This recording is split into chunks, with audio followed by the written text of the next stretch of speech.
بسم اللہ الرحمن الرحیم۔ اللہ کے نام سے شروع جو نہایت مہربان ہمیشہ رحم فرمانے والا ہے۔ ارأیت الذی یکذب بالدین، کیا آپ نے اس شخص کو دیکھا جو دین کو جھٹلاتا ہے؟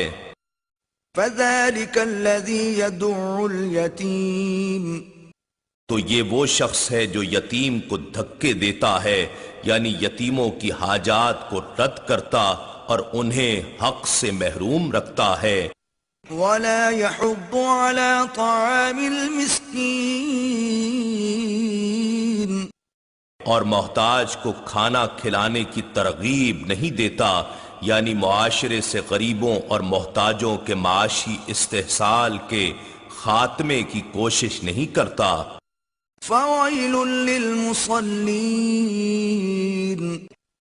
پس افسوس اور خرابی ہے ان نمازیوں کے لیے الذین هم عن صلاتهم ساہون، جو اپنی نماز کی روح سے بے خبر ہیں، یعنی انہیں محض حقوق اللہ یاد ہیں، حقوق العباد بھلا بیٹھے ہیں۔ الذین هم یراءون، وہ لوگ عبادت میں دکھلاوا کرتے ہیں کیونکہ وہ خالق کی رسمی بندگی بجا لاتے ہیں اور پسی ہوئی مخلوق سے بے پرواہی برت رہے ہیں۔ وَيَمْنَعُونَ الْمَاعُونَ، اور وہ برتنے کی معمولی سی چیز بھی مانگے نہیں دیتے۔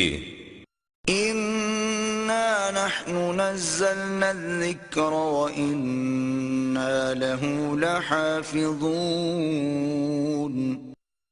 بے شک یہ ذکر عظیم قرآن ہم نے ہی اتارا ہے اور یقیناً ہم ہی اس کی حفاظت کریں گے۔